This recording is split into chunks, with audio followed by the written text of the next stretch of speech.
Assalamu alaikum, Bismillahirrahmanirrahim. Today is our introductory lesson on School of Animal Systematics. And we know that animal systematics is the branch of science which deals with the grouping of organisms with respect to their evolutionary relationship. And there are three schools of animal systematics: phonetics, phylogenetics and evolutionary systematics. और हमें पता है कि animal systematics जो है इसी की base में हम ये टेक्सोनॉमी जो है इसकी सब है, ठीक है। Systematics is the higher branch and the taxonomy is the discipline of the systematics. अच्छा, फिनेटिक्स में जो हम स्टडी करते हैं ऑर्गेनिजम्स को ग्रुप करते हैं with respect to their phenotype, phenotypic characteristics की बेस पे और ऑब्जर्वेबल करेक्टरिस्टिक्स की बेस पे हम ऑर्गेनिजम्स की ग्रुपिंग करते हैं। ग्लैडिस्टिक्स में जो हम ग्रुपिंग करते हैं उसमें हम एंसेस्ट्री को स्टडी करते हैं। कॉमन एंसेस्ट्री की बेस में हम ऑर्गेनिजम्स की ग्रुपिंग करते हैं। वाइल एवोल्यूशनरी सिस्टमेटिक्स में हम ऑर्गेनिजम्स की हम एंसेस्ट्री की बेस पे तो करते हैं ग्रुपिंग, और साथ साथ हम इसमें टाइम स्केल को भी स्टडी करते हैं। मींस एवोल्यूशन किस टाइम स्केल पे हुई है, एवोल्यूशन का ओरिजिन क्या है, पास्ट में ऑर्गेनिजम्स कैसे थे और फ्यूचर में कैसे थे और वो किस तरह इवॉल्व हुए, ठीक है। जो हम कहते हैं एवोल्यूशनरी टाइम स्केल जो है जिसमें बताते हैं कि कौन से ऑर्गेनिजम्स पहले आए थे, कौन से पेरेंट्स हैं और कौन उनके डिसेंडेंट्स हैं, इनको स्टडी करते हैं। चलिए हम अब इसके डिफरेंसेस देख लेते हैं। Phonetics is the classify organisms based on overall similarities. Means हम फोनेटिक्स में ऑर्गेनिजम्स में की क्या देखेंगे, मॉर्फोलॉजी देखेंगे उनकी, और ऑब्जर्वेबल करेक्टरिस्टिक्स देखेंगे। ऑब्जर्वेबल करेक्टरिस्टिक्स कौन से करेक्टरिस्टिक्स, मीन्स जो अपीरेंट, जैसे हेयर है, हेयर एक करेक्टर है। हेयर अगर प्रेजेंट होंगे, अच्छा, हर करेक्टर की दो स्टेट होती है, हेयर इज द करेक्टर और हर करेक्टर की दो स्टेट्स होती हैं। करेक्टर की कितनी स्टेट्स होती हैं? 2 स्टेट्स। या तो वो प्रेजेंट होगा या वो एब्सेंट होगा।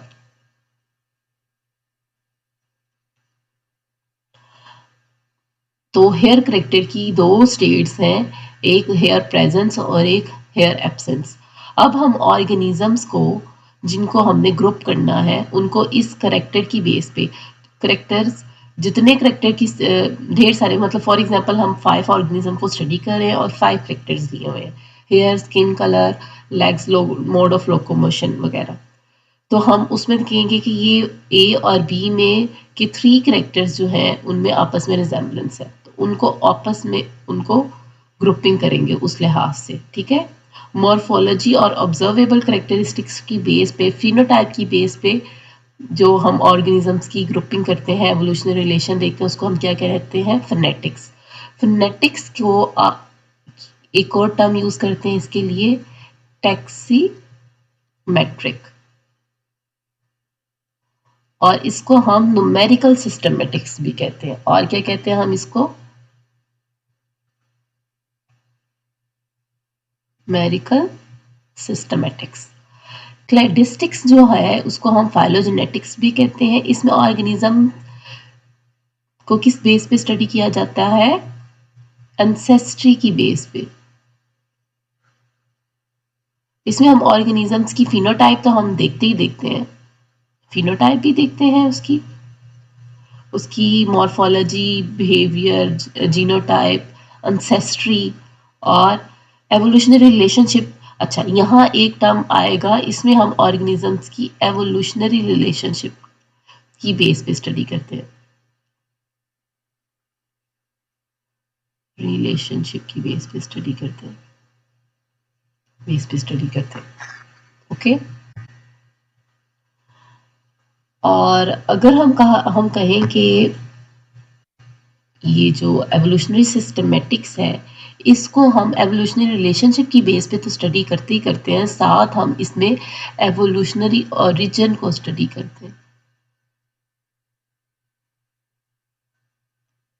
रीजन देखते हैं इसका, ठीक है।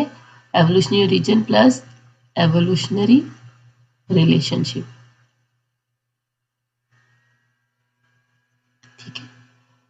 अब इसकी डेफिनेशन पढ़ लेते हैं। Classify organism using a combination of phylogenetic relationship, means हम देखेंगे शेयर डिसेंट्स, मीन्स कौन से ऑर्गेनिजम्स हैं जो कि इनके डिसेंडेंट्स हैं, और प्रोजेनिटर डिसेंडेंट रिलेशनशिप, मीन्स हम इसमें उनका प्रोजेनिटर का लफ्ज है नसब, मीन्स हम देखेंगे कि इसके फॉर पेरेंट्स कौन से थे, मतलब इसके फादर ये तो इसके फॉर फादर कौन से, ठीक है, इस तरह, और उसके फॉर फादर कौन से,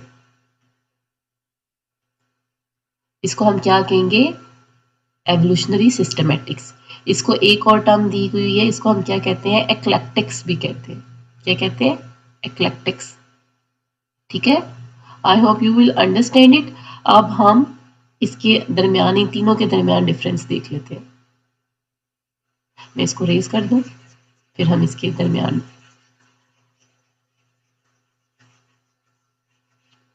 डिफरेंस देखते हैं। इनका साइज थोड़ा सा छोटा कर लेते हैं। ओके, फिनोटाइप की बेस पे इसमें हम फिनोटाइप को देखते हैं, इसमें भी फिनोटाइप को देखते हैं, इसमें भी फिनोटाइप को देखते हैं, ठीक है। एंसेस्ट्री को इसमें नहीं देखते, इसमें एंसेस्ट्री देखते हैं, इसमें भी एंसेस्ट्री देखते हैं। एवोल्यूशनरी रिलेशनशिप इसमें हम नहीं देखते, एवोल्यूशनरी रिलेशनशिप इसमें हम स्टडी नहीं करते, रिलेशनशिप्स को हम स्टडी नहीं करते।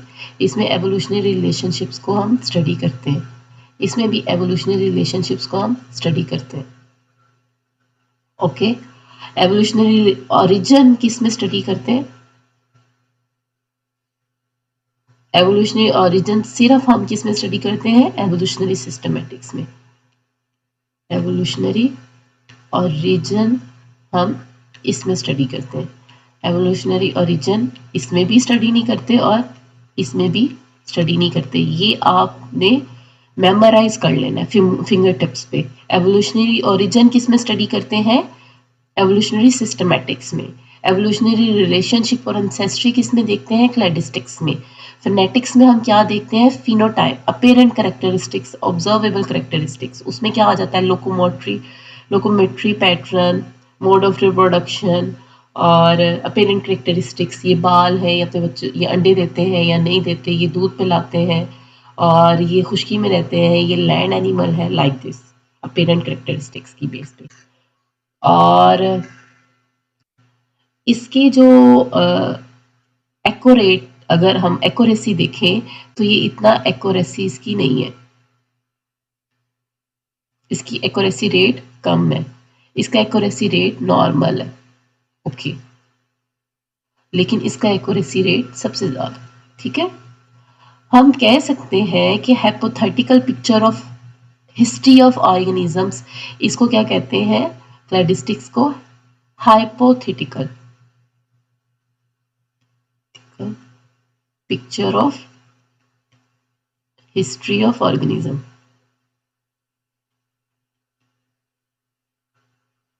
लेकिन ये एक्चुअल पिक्चर है, ये हमें क्या देता है, एक्चुअल पिक्चर देता है एवोल्यूशनरी हिस्ट्री की,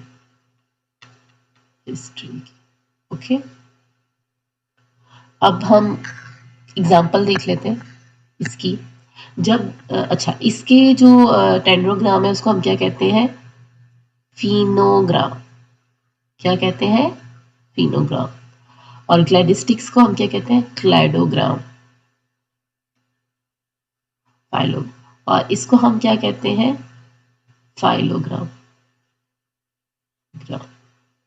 ओके। अब फिनोग्राम में हम इसमें जो लाइंस होती हैं, आपको फिनोग्राम, क्लैडोग्राम और फाइलोग्राम की मैं डिफरेंस इसके बाद बताती हूँ, पहले हम इसकी एग्जाम्पल देख लेते हैं। फॉर एग्जाम्पल हम कहते हैं कि ये देखिए, ये लिजर्ड्स हैं। अगर हम फॉर एग्जांपल कहें कि इनमें ऑब्जर्वेबल करेक्टर्स देखते हैं, कहते हैं कि ज़्यादा और जो करेक्टर्स की सिमिलैरिटी है वो लिजर्ड और क्रोकोडाइल में और बर्ड्स में जो करेक्टर्स हैं वो कम मिलते हैं। ठीक है, ज़्यादा करेक्टर्स, शेयर करेक्टर्स किस में, लिजर्ड और क्रोकोडाइल, दोनों रेप्टाइल्स है ना। तो इनके जब हम फिनोग्राम बनाएंगे तो इस तरह बनाएंगे, लिजर्ड को और क्रोकोडाइल को एक जगह पे रखेंगे, क्रोकोडाइल को, और बर्ड्स को इस तरह आउट ग्रुप में रखेंगे। लेकिन जब हम क्लाइडोग्राम देखते हैं उसमें हम क्या स्टडी करते हैं, एंसेस्ट्री को। तो हम कहेंगे लिजर्ड जो है, लिजर्ड जो है वो उनके एंसेस्टर डिफरेंट है और क्रोकोडाइल और बर्ड का सेम एंसेस्टर है। हम कहते हैं ना क्रोकोडाइल और बर्ड्स की रिजेम्बलेंस देखा जाए तो हम कहते हैं कि इनके एंसेस्टर सेम है। तो इसको जब हम इसको क्लाइडोग्राम बनाएंगे तो वो इस तरह बनेगा, लाइक दिस। ठीक है, इसका भी क्लाइडोग्राम बना लेती हूँ मैं। ये अब मैं यहाँ क्या करूँगी, क्रोकोडाइल और बर्ड्स को इस तरह आपस में एक दूसरे के पास रखूंगी और लिजर्ड को अलग आउट ग्रुप में रखूंगी। तो ये क्या है, ये क्लाइडोग्राम है और ये क्या है, ये फिनोग्राम है। ठीक है, और अगर हमने एवोल्यूशनरी सिस्टमेटिक्स में की जब बात करते हैं तो हम कहते हैं, मैं आपको एक डायग्राम के थ्रू पढ़ाती हूँ। ये डायग्राम देखिए, इसमें कह रहा है कि बर्ड्स जो थे, क्रोकोडाइल जो है वो ट्रायसिक पीरियड में ओरिजिनेट हुए हैं 225 बिलियन ईयर अगो, और बर्ड्स कब ओरिजिनेट हुए हैं, जुरासिक में 150 मिलियन ईयर अगो। ठीक है, और लिजर्ड्स कब हुई हैं, 100 मिलियन ईयर अगो। ये तो ये क्या है, ये फाइलोग्राम है, या इसको हम क्या कहते हैं, एवोल्यूशनरी सिस्टमैटिक्स की स्टडी, एक्लेक्टिक्स भी कहते हैं इसको। ठीक है, ये आपको समझ लग गई है कि जब हम टाइम स्केल के लिहाज से स्टडी करते हैं, ओरिजिन देखते हैं, तो उसको हम क्या कहते हैं, एवोल्यूशनरी सिस्टमैटिक्स। ठीक है, अब हम डिफरेंस देख लेते हैं इसका फिनोग्राम में, क्लाइडोग्राम में और फाइलोग्राम में। ये डायग्राम्स है। अब ये देखिए, जब भी फिनोग्राम की हम स्टडी करते हैं, फिनोग्राम बनाते हैं, तो उसमें दो ब्रांचेस होती हैं जिसको हम कहते हैं डायकोटोमस ब्रांच। क्या होती है इसमें, डायकोटोमस ब्रांचिंग होती है। और ये ब्रांच लाइंस जो होती हैं वो शो करती हैं परसेंटेज ऑफ सिमिलैरिटी को। ये जो लेंथ होती है इस ब्रांच की जो लेंथ होती है वो किसके डायरेक्टली प्रोपोर्शनल होती है, परसेंटेज ऑफ सिमिलैरिटी के। ठीक है, मींस इन दोनों में कितने परसेंट सिमिलैरिटी है, 100% सिमिलैरिटी है। ये देखें ना यहाँ से, और यहाँ जो है सिमिलैरिटी कितने परसेंट है, 60% सिमिलैरिटी है। ये सारा कुछ ए में कितने परसेंट सिमिलैरिटी, ए और सी में कितने परसेंट सिमिलैरिटी है, हम यहाँ से स्टडी करेंगे इन दोनों में कितने परसेंट सिमिलैरिटी है। हाँ, 80% सिमिलर है, ये 100% सिमिलर है। और डी और ए आपस में कितने परसेंट सिमिलर है, यहाँ से हम देखेंगे ये ऑलमोस्ट 60% सिमिलैरिटी है, इस तरह। ठीक है, और क्लाइडोग्राम में हम फाइलोजेनी को एस्टिमेट करते हैं, इसमें भी हम फाइलोजेनी को एस्टिमेट करते हैं, इसमें भी फाइलोजेनी को। फिनोग्राम में किसको एस्टिमेट करते हैं, ये फिनोग्राम है, ये क्लाइडोग्राम है और ये फाइलोग्राम। फिनोग्राम में हम फिनोटिपिक क्लासिफिकेशन करते हैं। ठीक है, और क्लाइडोग्राम में हम एस्टिमेशन किसकी करते हैं, फाइलोजेनी की, इसमें भी हम फाइलोजेनी की एस्टिमेशन करते हैं। लेकिन इन दोनों में फ़र्क है। अब फ़र्क जो है ये ब्रांच लेंथ, इनमें दोनों की ब्रांच लेंथ क्या है, ये देखो ए और बी की ब्रांच लेंथ क्या है, सेम है ना, सेम ब्रांच लेंथ।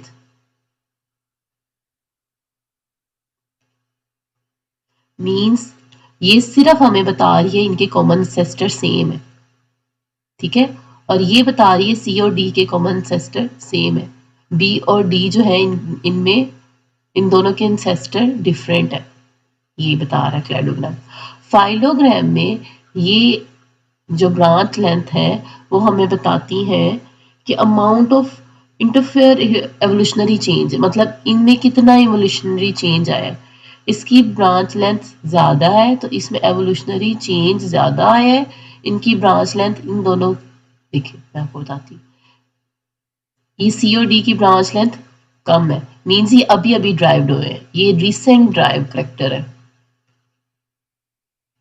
और ये जो है ये देखें, ये यहाँ से ड्राइव हुए हैं, तो हम ये कह सकते हैं ये एंसेस्टर करेक्टरिस्टिक्स है, ये अभी ड्राइव नहीं हुए, ठीक है ना, ये एंसेस्टर करेक्टरिस्टिक्स हम कह सकते हैं, ठीक है। मीन्स इसकी ब्रांच लेंथ जो है वो हमें बताती है एवोल्यूशनरी चेंज के बारे में, चेंज के बारे में, ठीक है। अब थोड़ा सा फर्क और देख लेते हैं, ये इसमें फोनेटिक्स में, क्लैडिस्टिक्स में और एक्लेक्टिक्स में। और इसमें हम फाइलोजेनी को स्टडी नहीं करते, फोनेटिक्स में नो फाइलोजेनी, जेनी को एस्टिमेट नहीं करते। इसमें भी हम फाइलोजेनी को स्टडी करते हैं, क्लैडिस्टिक्स में भी, और एवोल्यूशनरी सिस्टमेटिक्स में भी हम फाइलोजेनी को स्टडी करते हैं। और होमोलोगस और एनालोगस मीन्स को ये भी हम इसमें स्टडी नहीं करते।